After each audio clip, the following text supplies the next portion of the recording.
For more on this, I'm joined from Washington by former Syrian diplomat and consulate researcher at CGA Center of Global Affairs, Bassam Barabandi. Thank you so much for your time with me this evening, Bassam. A pleasure to have you on the show.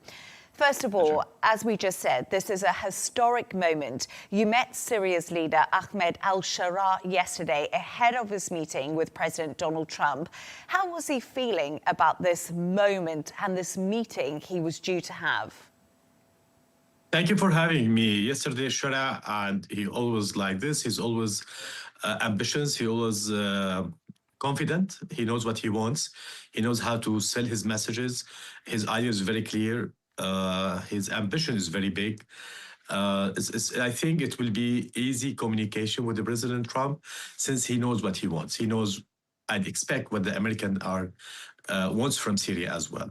So it's a historical moment where this United States is encouraging Syria to move forward in stability, in doing peace with all neighbors, to have civil peace within the old component. And I think Mr. Sharaa understand very well these points, and he will address it accordingly. Ahmed al-Sharaa fought for al-Qaeda in Iraq and was for a time imprisoned by US forces. His visit comes just 2 days after the US removed him from the sanctions list. Why is Washington doing this now? Look, we have to put it in a huge or bigger, much bigger perspective. United States is telling the whole radical movements in the world, Sunni or Shiite or whatever, that United States is not anti any group. It's not anti any government or any system. It's about interest. If you work with us to achieve mutual interest, we are open. Mr. Sharaa get that message clearly from day one. He approached United States. He approached the Saudi Arabia, Turkey, all the neighboring country to say the past is past, is done. Now let's build something for the future. Let's build stability. Let's build everything that all the people in the region wants. And I think that his message, it goes exactly with the administration, with the President Trump agenda in the region. And they contain him, they help him. They are open all the doors for him to say, we will give you a chance.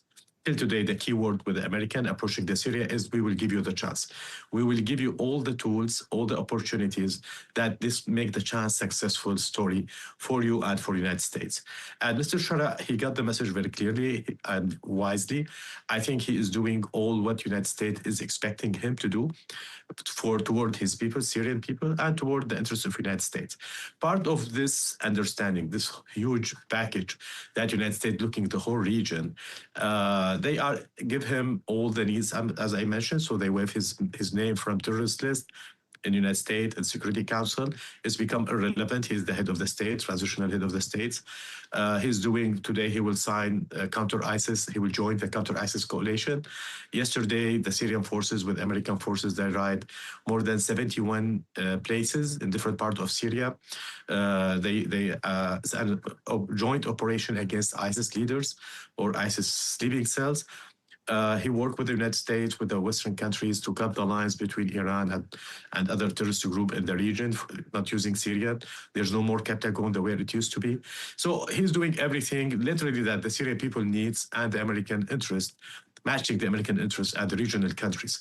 So that's why people are encouraged, the governments are encouraged by his behavior, by his attitude, by his seriousness, and they give him more incentive to go forward.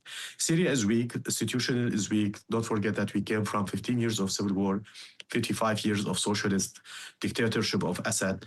Literally, we don't have this institution the way people think it is institution.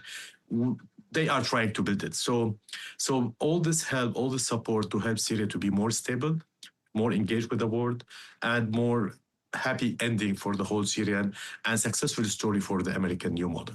Bassam, a big question to ask is, in recent months, there has been deadly violence in Syria between Sunni Bedouin tribal fighters and Druze militants. Can the HTS-led government restore stability to Syria? You just mentioned it to me there right now, that Syria is in a difficult position. It's coming out of 15 years of the Bashar al-Assad regime, but we're still seeing violence in the country. Correct. So number one, just to correct the terms, it's not HTS government. We have 5 or 6 ministers. They have a British nationality, Brazil, American, Canadian, and other nationalities. So they are bringing as much as they can the Syrian experts from outside to be in the government. So it's not HTS or it's not Islamic State government. It's a Syrian government. Yet we cannot say it's a clean, white, colorful government. No, as you mentioned, we have 14 years of the war. There's all kind of militia. All countries are involved in Syrian conflict, as you know. It's not easy to clean everything. But everybody, I think yesterday we had a meeting with Mr. Shara, with the Syrian community in the United States. There was more than 750 people. There was a clear harmony in the talks between Shara and the Syrian. There's connection was very warm and very natural. Everybody on the same page. We need to move forward. We have a lot of problems. Foreign Minister Shebani, he was very clear to say we make a mistake in Sweden, in the Druze, and there's a lot of efforts to fix that things. Again, we talk about the institution. We need to build the institution in modern way, in more professional way. I think that will help to solve all domestic issues. The economy is collapsing, as you know, as you can imagine. 90% of Syrians are under poverty line. 60% of Syrian infrastructure has been destroyed. So it's not easy task. And they don't know how to rule all Syria. For them, they will be controlling some part of Syria, Idlib. Now they have to control all Syria with all its complexity.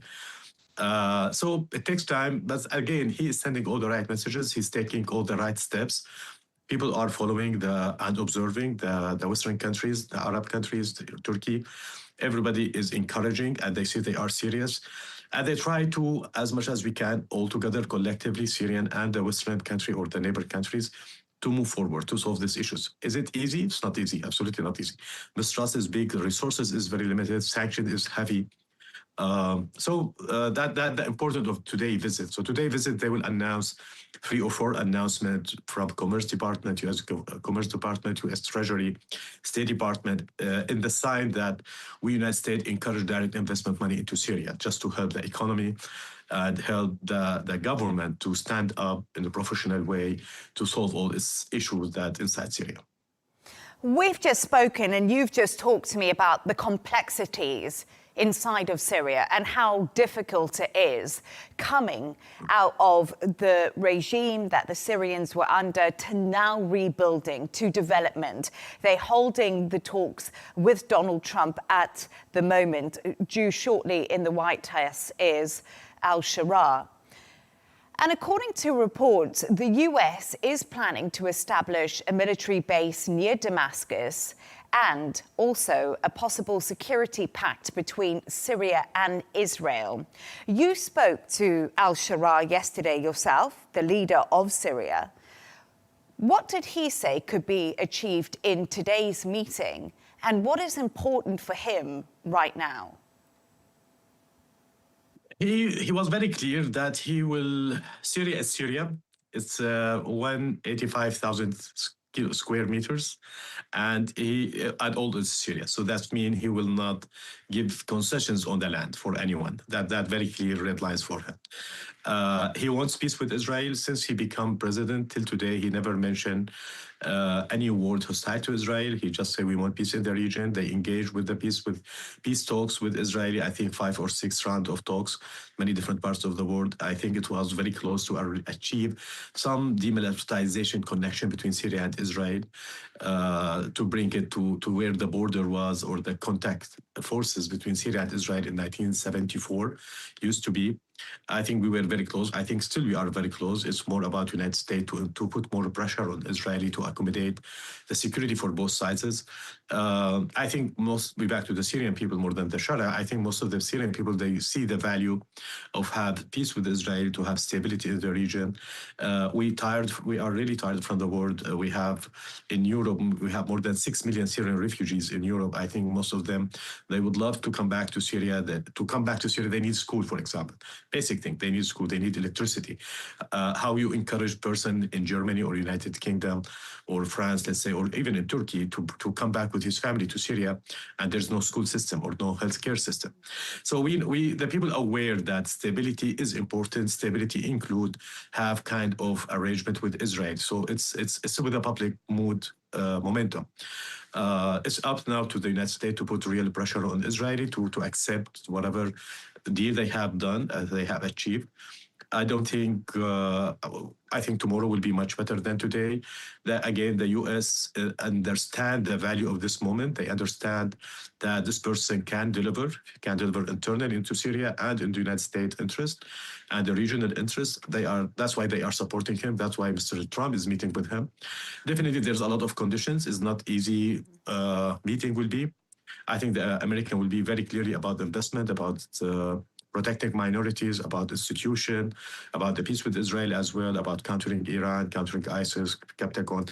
There's a lot of challenges and demands that Americans understand very well, the challenges that the new government face. So they are trying to match what they need of what available with this. So that meeting today, I think, will try to narrow the gaps to fill more US support for the Syrian government to achieve its domestic agenda that would reflect positively on the regional agenda.